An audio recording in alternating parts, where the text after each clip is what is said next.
Welcome to the Great Detectives of Old Time Radio. From Boise, Idaho, this is your host, Adam Graham. If you have a comment, email it to me, box13@greatdetectives.net. Give us a call, 208-991-4783, and become one of our friends over on Facebook, facebook.com/Radio Detectives. Well, this episode is brought to you by the financial support of our listeners. Thank you so much, and I especially want to call out Michael Galea. Provided another great donation to the show. Thank you so much for all your support. Today's episode of Barrie Craig is called The Lonely Corner, from November 3rd of 1953. William Gargan stars as Barrie Craig, confidential investigator.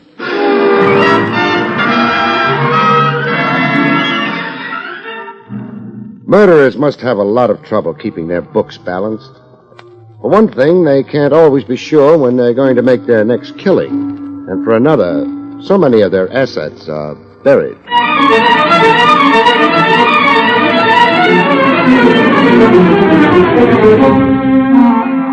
The National Broadcasting Company presents William Gargan in another transcribed drama of mystery and adventure with America's #1 detective, Barrie Craig, confidential investigator.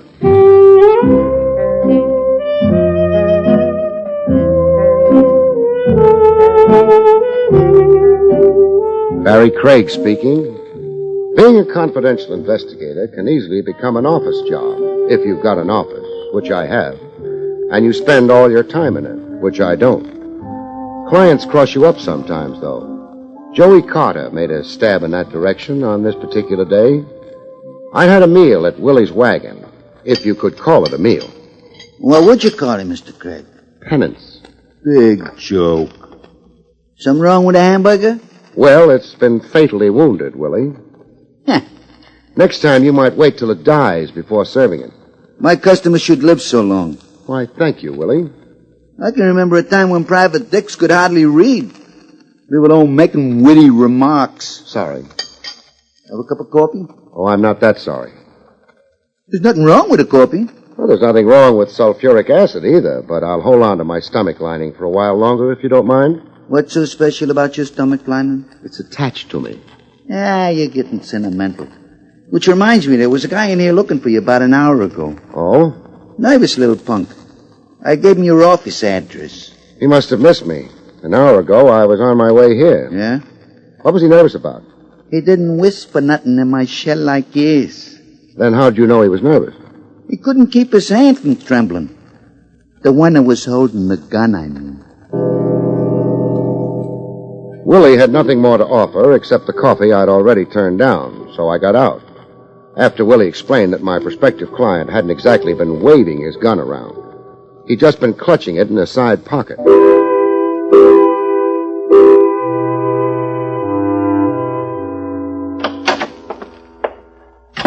Jake, who'd given up a handful of stony acres in Vermont for an elevator cage in the building where I had my office, added a few, very few, well-chosen words.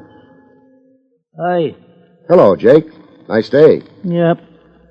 How have things been on Madison Avenue today? Dull. No pretty girls? I reckon there was. Now, don't tell me you're getting old. Busted my glasses. Oh. Well, tomorrow will be another day. Yep.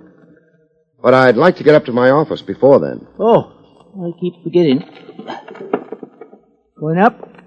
Where else could I go from the ground floor? I guess you're going up. Other fellow went up, too. Which other fellow? One looking for you. Well, thanks for letting me in on it. Was he a small man? Yeah. Nervous? Yep. Said he'd wait for me in the office? Yeah. Ain't come down, either. Which means he's still up there, unless he used the back stairs. Yeah. Did he mention why he wanted to see me? No. He was carrying a gun, wasn't he?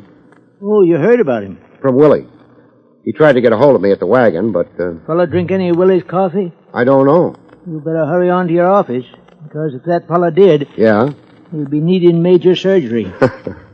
You're exaggerating. Well, I had some of that coffee when I first come to town, before I knew better. You're still alive? Yeah, but mighty feeble. You just hear something, Mr. Craig? Your buzzer. Somebody's ringing for you downstairs. What's the matter with them? Can't they walk up a few stairs? They may never have used your elevator before. You want again? Noisy fellas. Excuse me. Not at all. Jake's elevator headed downstairs at considerably less than the speed of light. I headed for my office, in no particular hurry. I don't like small men with guns. Sometimes they get to thinking they need a gun as an equalizer. It might be psychological, but bullets never heard of Sigmund Freud. I didn't spot him when I first got into the office. It was late afternoon. The dying sunlight didn't quite make it to the corners of the room. It was in a corner that my client was waiting for me. A lonely corner, the loneliest of all. The corner where a man creeps to die.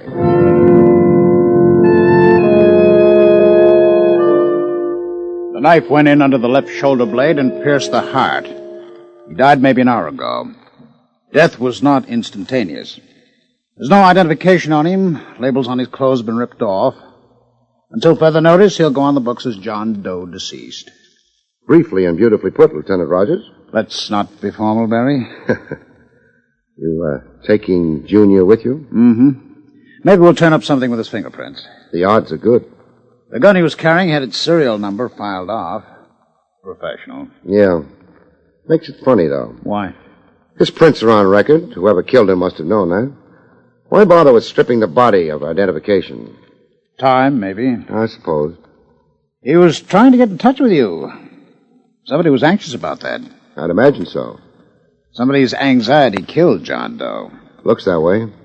We'll find out who John Doe was sooner or later. Once we get that, we might be able to make a good guess about why he wanted to see you. That's possible. The boy with the knife wouldn't care for that. He might try using that knife again. Be careful, will you, Barry? It was good advice, but how can you be careful when you don't know what you've got to be careful about or whom? Tracing John Doe was taking time. Time in which the sun dived behind the high stone walls of the city and got lost. Time in which I got tired of sitting around in a darkened office and staring into a corner where nothing was anymore. So I got out. I buzzed the elevator quickly and settled down to wait. But the elevator started up fast. I didn't think much of it until it was close to my floor. Then I thought in a hurry. In all the years Jake had been piloting that elevator, he'd never responded that fast. I moved back, pulling at the gun in my pocket. I didn't make it by the time the elevator door opened, so I dived for the carpet. I made a mental note to speak to the management. That carpet hadn't been swept in months.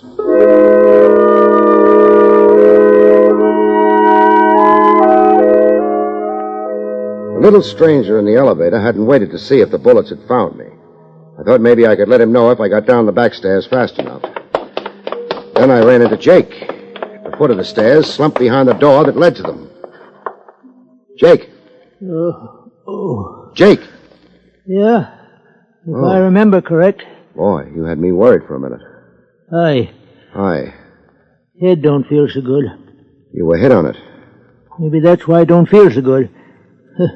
Must have been hit by a piece of my farm up in Vermont. A rocky piece. That was the only kind there was. Here. Oh. Here. Thanks, Mr. Craig.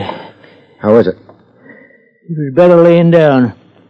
I figure I'll live, though. Good. Getting my glasses back tomorrow. Oh. You mean you'll be able to see the girls on Madison Avenue again? Yeah. Well, maybe we better get back to the lobby. Might be customers. All right, but hold it where you are. Well, the lobby's empty. Come on. You figured the fellow that hit me might still be around? Possibly. Too bad he ain't. Not so bad. He was carrying a gun. Oh? Minus a few bullets now. Fellow took the elevator up? When I rang for it. Oh, you got dust on your suit, Mr. Craig. Carpet upstairs? Yeah. Ought to be swept sometime. You might take it up with the cleaning woman. Yeah. When she gets over her lumbago. The carpet hasn't been swept for years. Well, Miss Abercrombie's had lumbago for years.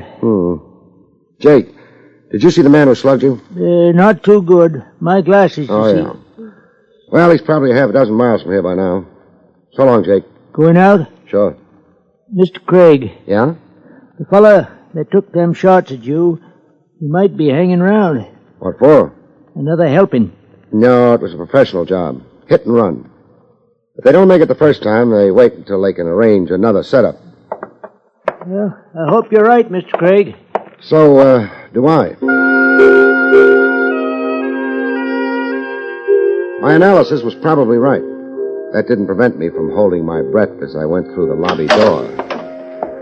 Then across the strip of pavement that separated me from my car and into it. I didn't waste any time getting underway. No gunfire. I decided I could start breathing again. Mr. Craig? I beg your pardon? Oh, I'm the one who should... Let's not quibble about who begs whose pardon. I'm just a little worried about whether this is my car. It's your car. I never noticed that it came equipped with a small blonde before. Do you mind? I was a normal red-blooded American boy, Miss... My name is Doris. Doris Cheney. How do you do? And do you spend much of your time parking in other people's cars? Only when the other people are Barrie Craig. Must be my new tie. The man who sold it to me said it would attract blondes like flies. It's not a very nice comparison. Flies are pests. Blondes can be, too. On the other hand...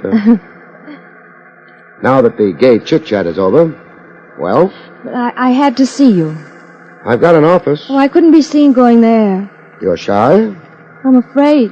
And you figured staking out in my car you'd be safe. Well, for a while anyway, and eventually you'd come out and get in the car. And then we'd be together. Yes. Without witnesses. Yes. You're fumbling with your bag. Is there a gun in it? No, there isn't. I'm nervous. It's too early.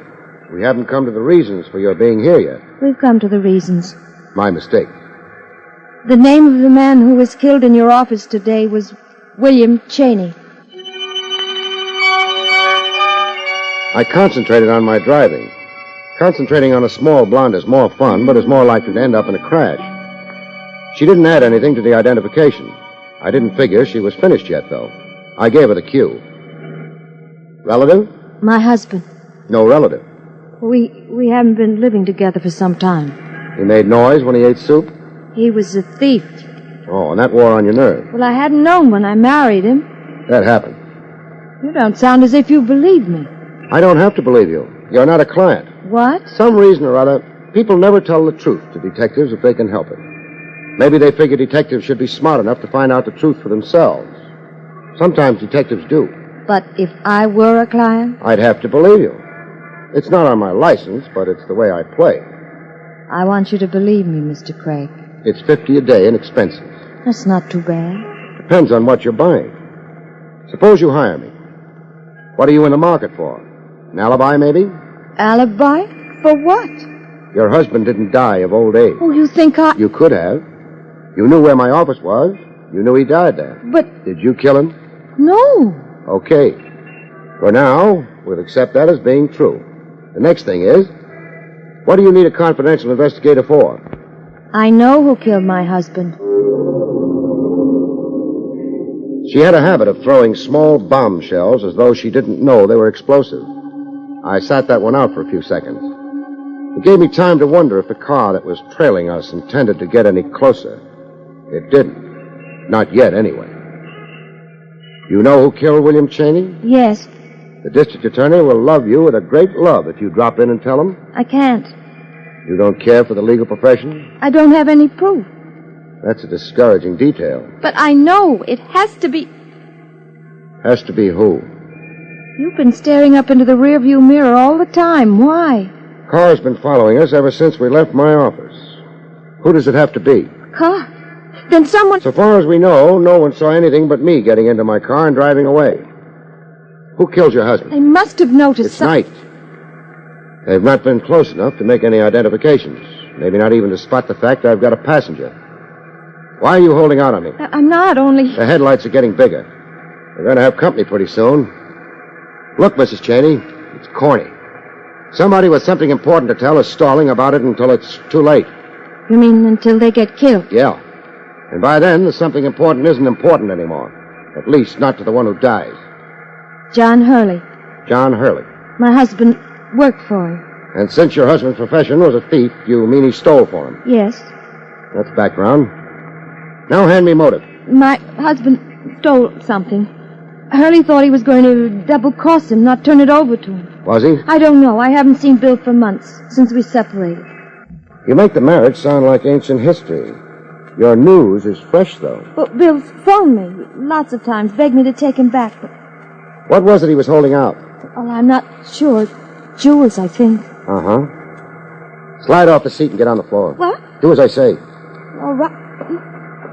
What's wrong? Car trailing us is getting too close. I've been shot at once today. It could happen again. I don't want you in the line of fire. But they might not miss again. I know. That's why I'm going to dedicate a fender or two to self-preservation. Grab onto something, we're going to have a small collision.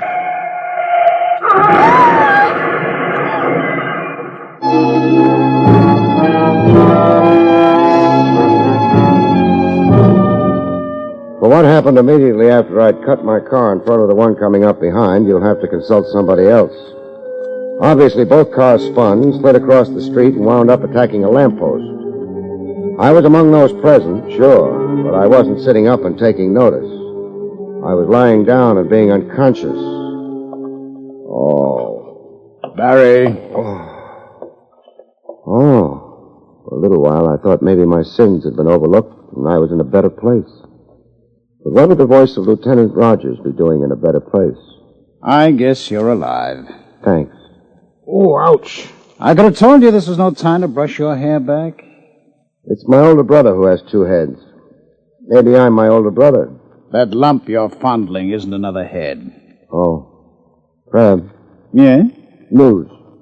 You and another car had a collision with each other and a lamppost. That I remember, partially anyway. Except the collision was intentional. Oh? I'll explain later. You keep going. Well, a crowd collected immediately, but despite that, or maybe because of that, whoever was in the other car disappeared. Too bad. However, that crowd probably saved my skin.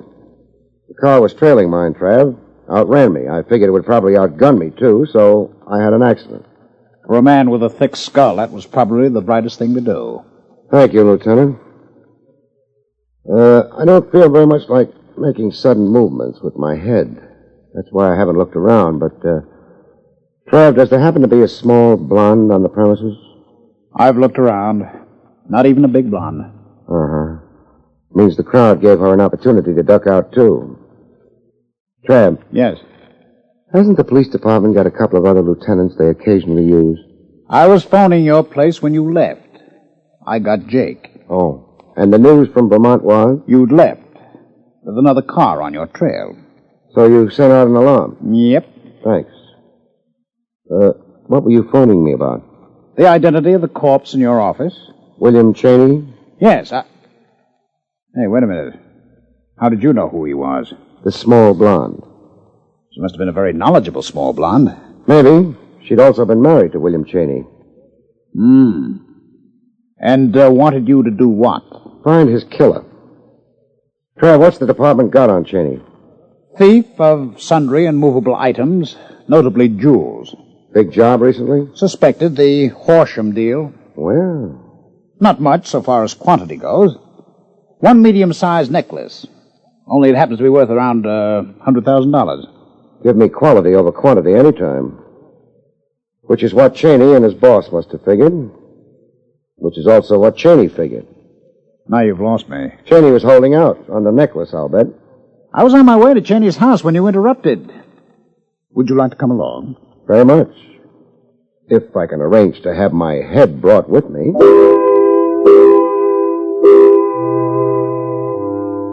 But I was pleasantly surprised. My head stayed with me.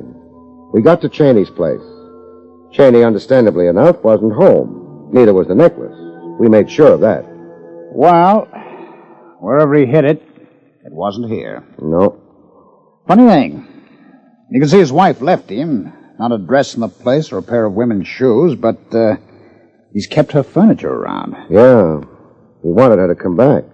I guess he didn't disturb anything. No. Her cosmetics all over the place. Perfume stuff. Yeah. Nice perfume. Hey. What? Newspaper. So I see. What was the idea of fishing it out from under all the used face tissues? Front page article is folded to. Paper's 3 days old. Horsham's story broke 3 days ago. Which means Cheney was on the run for 3 days before they got to him in my office. Maybe he had the necklace on him? Then they'd have lost interest in me, but they didn't. No. Then the necklace is still among the missing. So far as Horsham, who owns it, is concerned, and so far as, who else? So far as John Hurley is concerned, I think. The small blonde gave you Hurley's name? Yeah. It might be a lead. Why not try it? John Hurley's been a bad boy for some time now. The department's got lots of warrants out for him. Trouble's been, nobody's found him to serve them on him. He must be around. Oh, I'm sure he is. Not half as sure as I am. I'm the one he's been spraying bullets at. We can always issue another warrant. I don't doubt it.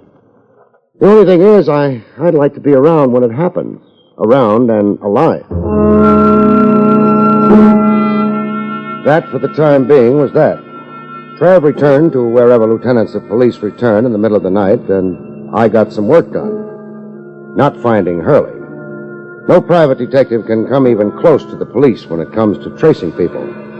The thing is, I didn't waste time looking for Hurley. I concentrated on a small blonde.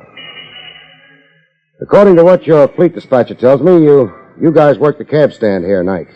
That's right, Bud. 3 of you. The one I want is the one that knows a guy named Cheney. The address is 2906. Larchmont, apartment 3B. You're the man I want. You generally take his calls? Yep. You other guys, $5 apiece make you happy?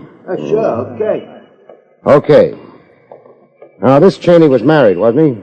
You digging up stuff for a divorce case? No. Matter of fact, you won't be called upon to testify to anything. You know what his wife looks like? Yeah. Blonde, small. Fine. Now, maybe she did this during the daytime. If she did, I'm sunk. But I've got a feeling the nighttime is the time a gal generally moves out. Some time ago, she left Larchmont with suitcases, but no husband. You're not guessing. Not anymore. She used your cab? Yeah. Where'd you take her? The other guys rated $5 apiece. You rate 25. Thanks. 3912 East 67. Thanks. Maybe I just wanted to see a small blonde again. It's one of the pleasanter things that happens to a private detective. But that wasn't the way I saw it, which could be why I didn't feel pleasant when I got to Doris Cheney's place. Who is it? Barrie Craig. I can't. Mrs. Cheney. Oh, all right. Come in. Thanks. Hello, Craig. Hello. You'd be Hurley, wouldn't you? Not only would be, Craig, and Speak softly and carry a big gun. you've got a gift, Craig. Gift of expression. I couldn't have thought of that in a year. Maybe you never tried. Now I've seen the gun, you can put it away. You're too broad across the shoulders, Craig. You wouldn't have much trouble handling me. If I didn't wave the gun around, so to speak. I don't anticipate much trouble anyway. Yeah, me. Don't tell me you're one of those unbelievable characters who isn't afraid of a gun. Of course I'm afraid of a gun. Well, then, I can't see any reason for you to use it on me, that's all. let's hope so, however skeptical we are. Hope I didn't damage your car too badly.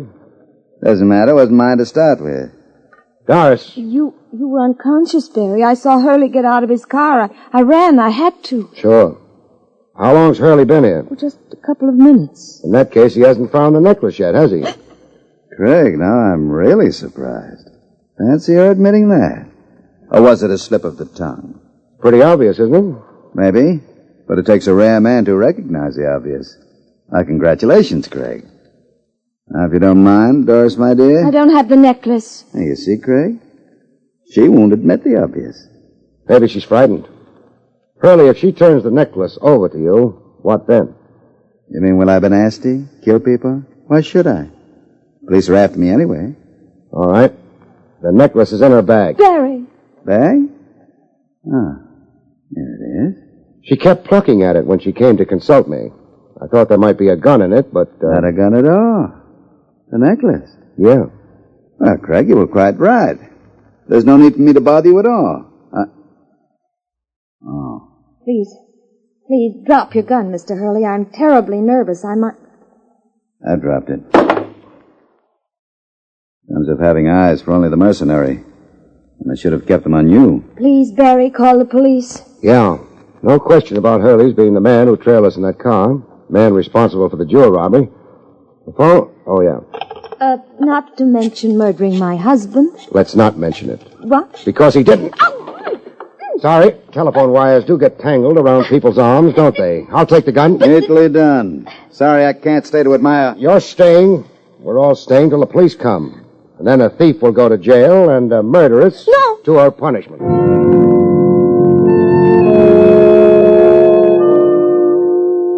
Some of it I've got, Barrie. Fine, Trev. Whoever killed Cheney took the necklace. But Hurley was still after it, so... He didn't kill Cheney. More than that, Trev, if Hurley had the necklace, why would he have bothered keeping after me? Well, but Doris did. Doris had to. She had to find out if Cheney had told me about her part in the deal. Hurley wouldn't have cared. Oh, that's true enough. So Hurley hung around, socking Jake on the head. And it was Doris in the elevator, wasn't it? Yeah, she missed. Jake was knocked out. All she did was walk out the front door and wait in my car. Fits together nicely. I'd like something a little more dramatic, though. Oh, I can supply that, too. Doris told me she'd left her husband months ago. Hadn't had any contact with him except over the phone. Well, he could have told her about the robbery over the phone, so that didn't prove anything. But when we were in Cheney's apartment, we found a newspaper under used facial tissue. Used by a woman, naturally. Hey, that's right. And the paper was 3 days old. 3 days old, which meant Doris hadn't split up with Cheney till after the robbery, which meant she'd lied. Which means a 3 days old newspaper is going to hang her.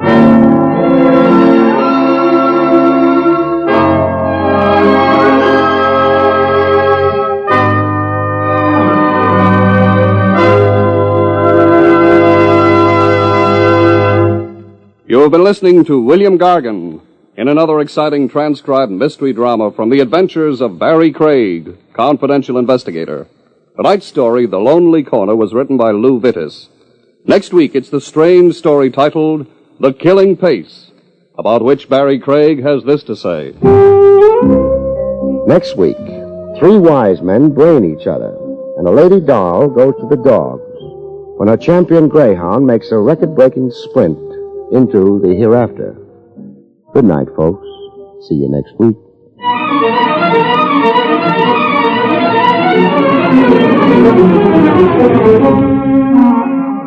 The National Broadcasting Company has brought you William Gargan, starring as Barrie Craig, confidential investigator. Featured in the role of Jake was Parker Fennelly. This is Don Pardo speaking.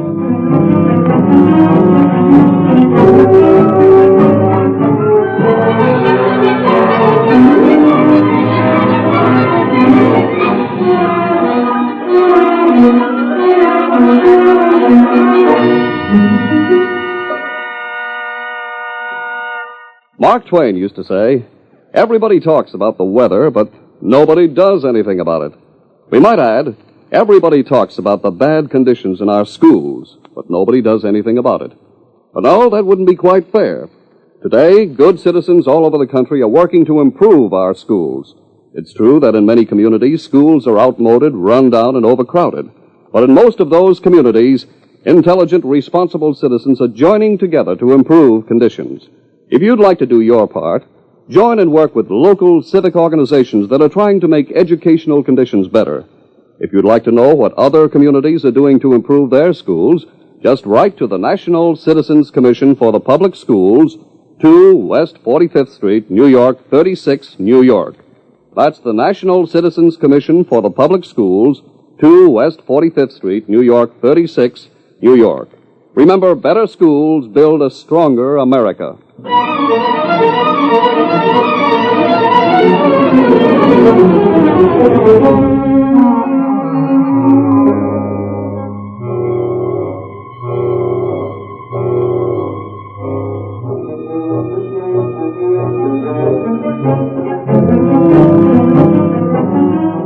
Now Now enjoy Dragnet, starring Jack Webb on the NBC Radio Network.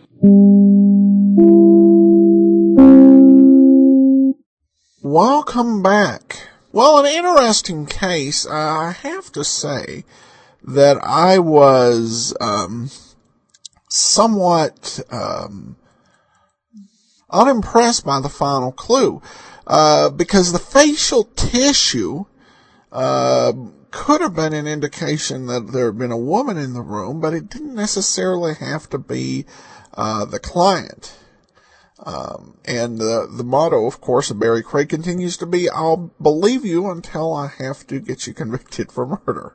Well, we actually only had a few lost episodes between the last show and this one. The titles between the last episode were The Haunted Husband and Loot for a Lady. However, I should note that I mentioned this episode was from November. This is actually the last 1953 episode we have. When we come to you again, it'll be a 1954 episode of Barrie Craig. So we'll, I guess, have to be looking forward to that. And there are quite a few more episodes in 1954 than we've had in 53. So, all right, well, that will do it for. We do have one brief listener comment. Just a simple, great show on Podcast Alley from Nelson. Well, thanks so much. All right, well, be sure to cast your vote for the show on Podcast Alley. I can announce we finished first on Podcast Alley for the first time ever in the month of December. So definitely want to continue that forward. Encourage you to cast your vote for the show at Podcast Alley. .greatdetectives.com. Become one of our friends on Facebook, facebook.com/Radio Detectives. Now more than 1,100 friends, and would love you to join us. And follow us on Twitter at Radio Detectives. But from Boise, Idaho, this is your host, Adam Graham, signing off.